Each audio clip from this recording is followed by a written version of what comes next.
Good day and welcome.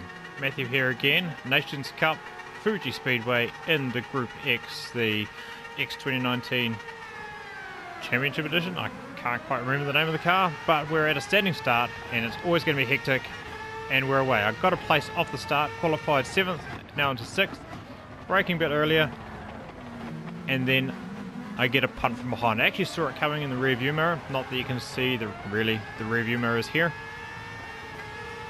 But we're going to go back and have a look and see what happened. So, it turns out it was this young gentleman, NX73811, a name that just rolls off the tongue.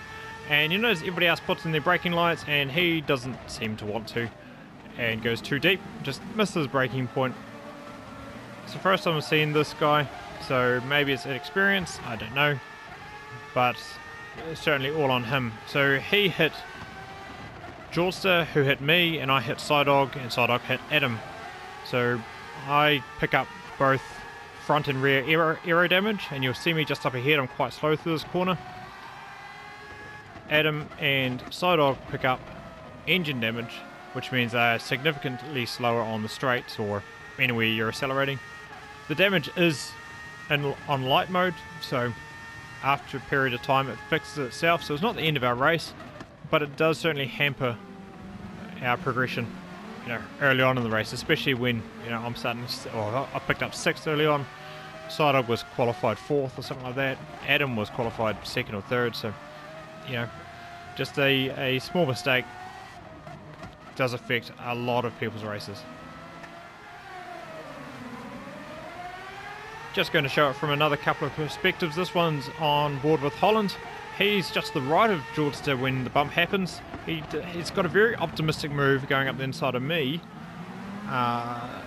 So if that incident didn't happen, I would have thought he may have turned me around. Just the angle he was coming into that corner at. But it turns out the accident does happen. Holland's aggressive start, he gets away with it.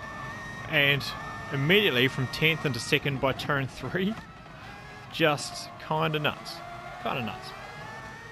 And this is on board with Luck Goes My Way. Starting in 19th, he's obviously well out of the incident, and I just want to see how he goes. Beautiful gap just opens up for him.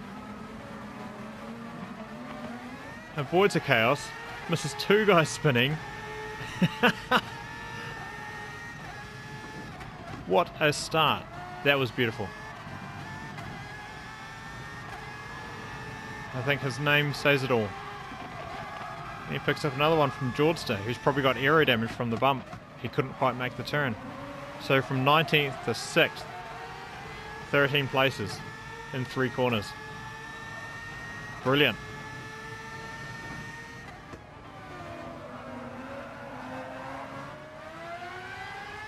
So just rejoining back with me.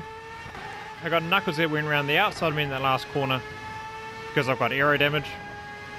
And so I get aggressive, outbrake him into here, hold a nice tight line, hit the apex nicely, and he has to back off, taking the long way around that sharp chicane. So the next goal is Jordster. Now for this combo I didn't feel personally I had a lot of pace in it. I was off my sort of regular pace. I was off the back of likes of Psydog and Kenemos and the like, and usually I'd say Kenemos would beat me. Psydog were probably neck and neck, but I felt behind them. I was never quite on terms with them during qualifying. In fact, Kenemos put a heck of a lap in one of our practice sessions. I was like, that dude's on another level. But with Psydog falling behind, and I'd figured out by now that Adam had disappeared as well, then maybe if I make my way up, I can maybe get some good points out of this. So the next goal was Jordster and the lucky one himself in 6th.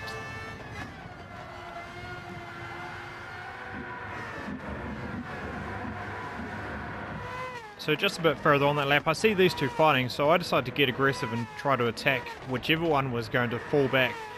Jordster takes the outside line, I go up the inside here, I claim the apex, we go side by side. It's pretty tight racing, well done by him to keep it on the track and go side by side with me. I give him the racing room on the inside for the next corner, which then gives me the inside for the final corner. I get a bit of a bump from, is that Nick?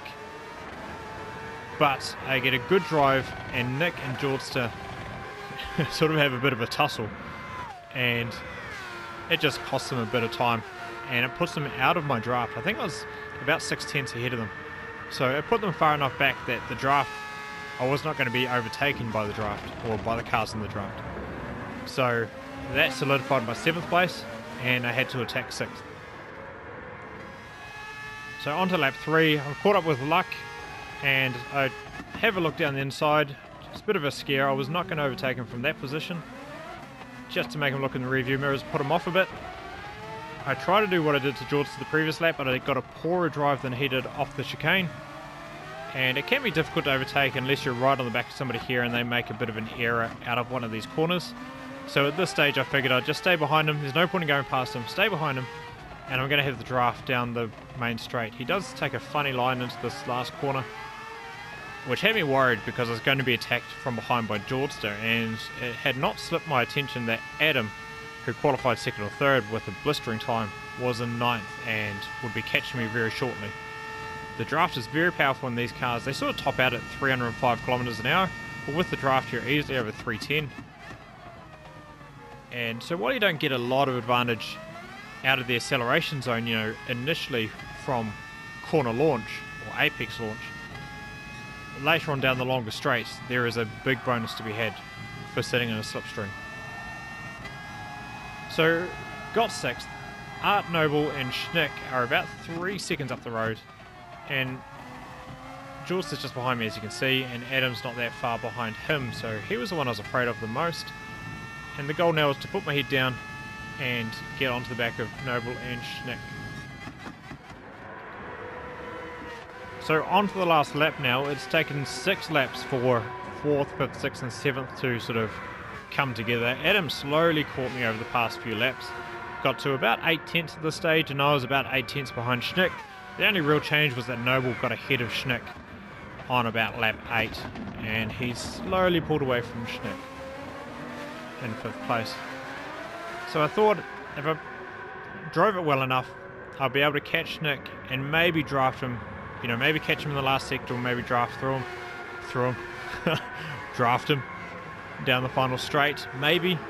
But I was a bit too eager through that left-hander. Only just slightly cut it and pick up a 1 second penalty. And so that was my 6th place, given away to Adam. Nothing I can do about that. So that was the race. All in all, it was pretty fun.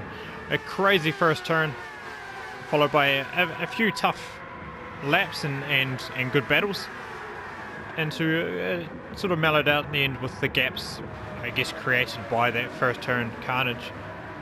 But I had a lot of fun doing it. I was a bit off the single lap pace of the front runners, but my race pace I was actually pretty happy with in the end. I was fairly consistent, and this combo, it was tough for me. I love the car. Fuji's always been tough. I've never really gotten that last sector down right. It's quite technical, and I think if I put all my corners together I'd be really fast, but doing all the corners in one lap, it just seems beyond me for whatever reason. I've always seemed to struggle with this track, in particular that sector 1 and 2 not a problem, but sector 3 whatever.